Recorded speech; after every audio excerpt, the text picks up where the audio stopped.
दोस्तों, आज मेरा ये ब्लॉग बनाने का एक छोटा सा रीज़न है और मेरे मन में विचार आ रहा कि मुझे थोड़ा बोलना चाहिए इस बारे में, या मैं चाहता हूँ कि मैं बोलूँ इस बारे में। कल एक्चुअली मेरी मामा जी के बेटी है, यानी मेरी बहन है, उसके बच्चे का कल नामकरण था। तो वो अपने घर में मतलब अपने मायके में आकर के और उसका नामकरण वहाँ पे रखा गया और बहुत खुश थी। बहुत अच्छा लगा जब मैंने अपने भांजे को अपनी गोद में उठाया तो मेरे मन में बहुत अच्छी, मतलब मुझे बहुत अच्छा लगा। बहुत एक जो नई फीलिंग्स होती है, एक नए जीवन को अपने हाथों में उठा करके जो एक एहसास था, आत्मीयता का एहसास और अपनेपन का जो एहसास था, वो एक्सप्लेन करने लायक तो नहीं है। बट मैं एक चीज़ देखता हूँ कि जब भी कोई लड़की शादी के बाद जब उसका पहला बच्चा होता है तो वो अक्सर क्या करती है, अपने मायके आना पसंद करती है। मेरे एक दूसरे मामा जी हैं और मेरी दूसरी बहन है, उसकी शादी हुई थी 2 साल पहले और अभी वो भी एक बच्चे को जन्म देने वाली है। और बट वो भी आजकल अपने मायके में आई हुई है। वो अपने मायके में आकर के बहुत खुश है और काफ़ी मतलब एक रिलैक्स महसूस करती है, और जो भी उसके मन के विचार हैं वो खूब बोलती है और अपनापन का जो एहसास होता है उसका अपनी मम्मी के साथ शेयर करती है, अपने भाई के साथ शेयर करती है, मामा जी के साथ में शेयर करती है ना। तो कुछ महीने के बाद उसकी भी डिलीवरी होगी तो उसको भी एक अच्छा एहसास होगा। बट कहने का मतलब ये है कि उन लड़कियों का क्या, जिन लड़कियों को मायके आने का मौका नहीं मिलता है, जो लड़कियां जिनके मायके बहुत दूर हैं और जो लड़कियां बच्चे को जन्म देने वाली हैं लेकिन अपने मायके नहीं आ पाती हैं, मायके आ नहीं पाती हैं और मायके नहीं आ सकती हैं। इस बात को बोलने का मेरा मतलब ये है कि वो अपने मायके इसलिए आती हैं कि अपना एक खुले भाव से, अपनेपन से आराम कर सकें। काम करने का मन कर रहा है तो काम करें, नहीं करने का मन कर रहा है तो सो जाए। और ये ज़िंदगी के वो पल होते हैं जिस समय आदमी को,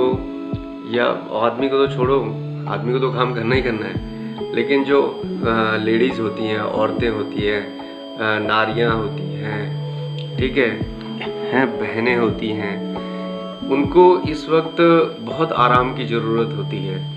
और उनको उनका मन हमेशा प्रसन्न होना चाहिए, उनके मन में नए विचार आने चाहिए जिससे कि उनके बच्चे का दिमाग भी खुला हुआ हो और दिमाग उनके बच्चे का जो मानसिक पोषण है और मानसिक स्थिति है वो ओपन माइंड पैदा हो, है ना। तो उसका एक दबाव महसूस नहीं होना चाहिए, क्योंकि आज वो लड़की के ऊपर अगर दबाव है तो उसका डायरेक्ट प्रभाव उसके बच्चे के ऊपर पड़ता है। जो लड़कियां अपने ससुराल में थोड़ा दबाव में रहती हैं, थोड़ा सा काम के बोझ के नीचे दबी हुई रहती हैं, काम करना ही करना है, और जो लड़कियां ससुराल में रह रही हैं और जॉब भी कर रही हैं तो उनको जॉब भी करना है, ससुराल में ससुराल के काम भी करने हैं, और जो अपनी सासू हैं, ससुर हैं, देवर है, जेठ हैं, उन सब के रिश्ते भी निभाने हैं। तो उस वक्त क्या होता है, कई जगह पर उस लड़की के मन में इस वक्त क्या चल रहा है, वो लड़की इस वक्त किस मनोभाव से गुजर रही है, इस वक्त उसके आराम का ख्याल रखा जा रहा है या नहीं रखा जा रहा है। उसको काम भी करना है, अगर वो काम मतलब जॉब करने वाली लड़की है तो उसको जॉब भी करना है और अपने घर के काम भी करने हैं। उस वक्त अगर जब उसके साथ कोई मैनेज नहीं करता है, उसके साथ कोई हाथ नहीं बटाता है और जो सासू है वो थोड़ा हिटलर टाइप में है या थोड़ा डिसिप्लिन की पक्की है, या सासू इस तरह की है कि हाँ ठीक है बच्चे तो हमने भी पैदा किए, ठीक है तुम कौन सा नया करने जा रही हो, इस तरह की है, तो उस वक्त क्या होता है, लड़की किसी न किसी तरह अपना समय तो निकाल देती है, लेकिन जो उसका बच्चा पैदा होता है वो हमेशा देखना आप उस बच्चे का हमेशा जो मानसिक जो रुख होता है वो हमेशा ऐसे खुश खुश टाइप का नहीं होता है, क्रिएटिव नहीं होता है, कुछ नया सोचने वाला नहीं होता है। हमेशा वो बच्चा भी ना आपको अलग अलग तरह का लगेगा कि वो दबा हुआ है, खुलता नहीं है, हंसता नहीं है, बोलता नहीं है, और बोलता है तो टाइम आने पे बोलता है फिर चुप हो जाता है। ये मतलब वो बच्चों के भाव हो जाते हैं, जिस तरह से उसकी मम्मी ने वो समय गुजारा है तो वो डायरेक्टली उस बच्चे के ऊपर वो प्रभाव पड़ता है। ठीक है, तो अब मैं महाभारत काल में नहीं जाऊंगा। जनरली क्या होता है आपको सबको पता है कि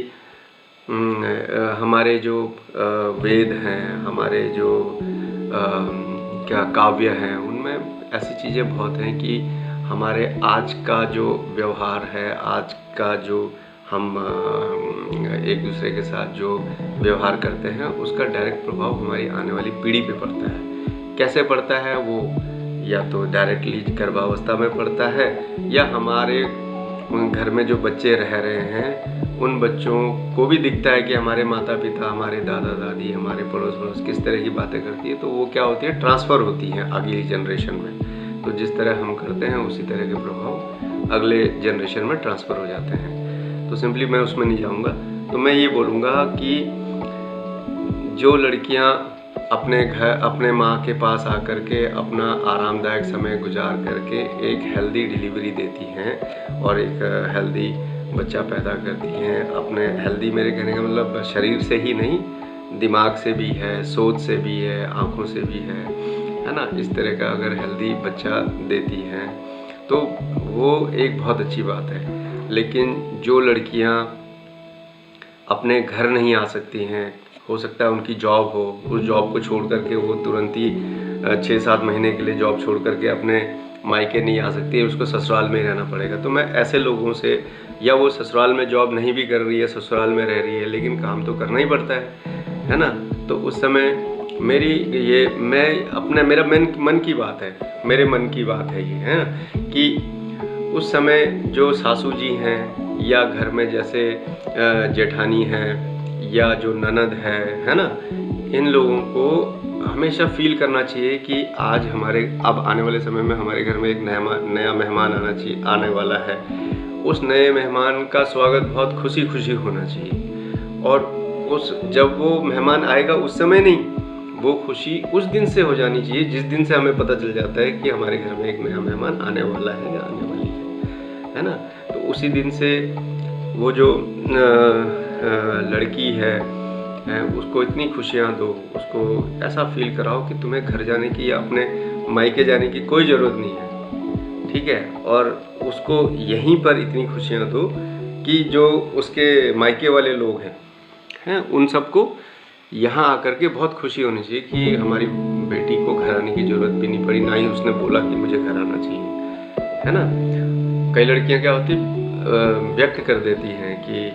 मैं मायके आ जाऊँ, तो वो इशारा होता है एक तरह से, है ना। तो ऐसे इशारे करने की ज़रूरत नहीं है, और ऐसा कई बात उसके मन में ना आए, तो हमें इस तरह का माहौल रखना चाहिए हमेशा, हम कोशिश करें कि हम इस तरह का माहौल दें अपने आने वाले नवजात शिशु के लिए और उसके भविष्य के लिए।